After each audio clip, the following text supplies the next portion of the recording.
Hello my good people. Wamekuwa sasa, nimewahamisha. Nimewatoa kule ndani, nimewaleta kwenye hiki chumba, nakaa hapa chini hapa. Wamekuwa sasa. Ni bata mikubwa. Nimemaliza chanjo na vyenyewe pamoja na Saso. Wanaendelea vizuri na vikuku vinakuwa. Nina majike mengi kuliko madume kwenye kuku, nina majike mengi kuliko madume kwenye bata. Nimewekea makombo ya wali hapa. Naona wanachangamkia kweli. Wanaendelea vizuri sana. Bata hapo 10 na vifaranga vipo 19. Wengine vipo kule ndani ya kuku. 19. Unaongea na mimi? Hapana, sijaenda kule bado. Kwa hiyo wanaendelea vizuri. So, weka oda yako nikupe bata. Bata ni wa kienyeji lakini ni mbegu kubwa. Wanakuwa kweli yani. Unaona huyu? Dume huyu. Wanakuwa kweli kweli yani. Na weupe 5.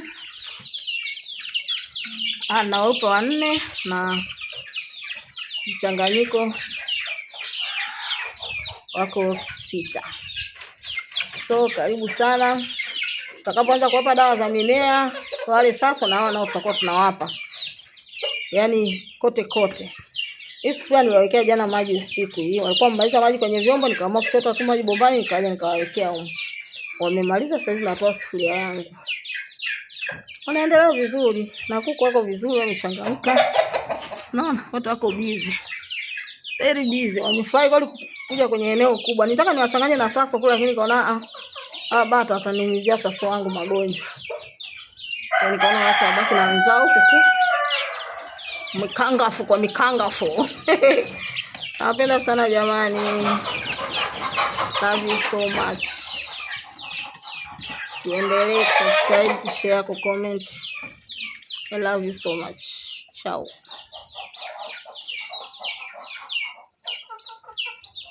Bata amezaa vitoto 9, ametotoa vitoto 9, ameacha mayai 4. Nimemnyang'anya vitoto.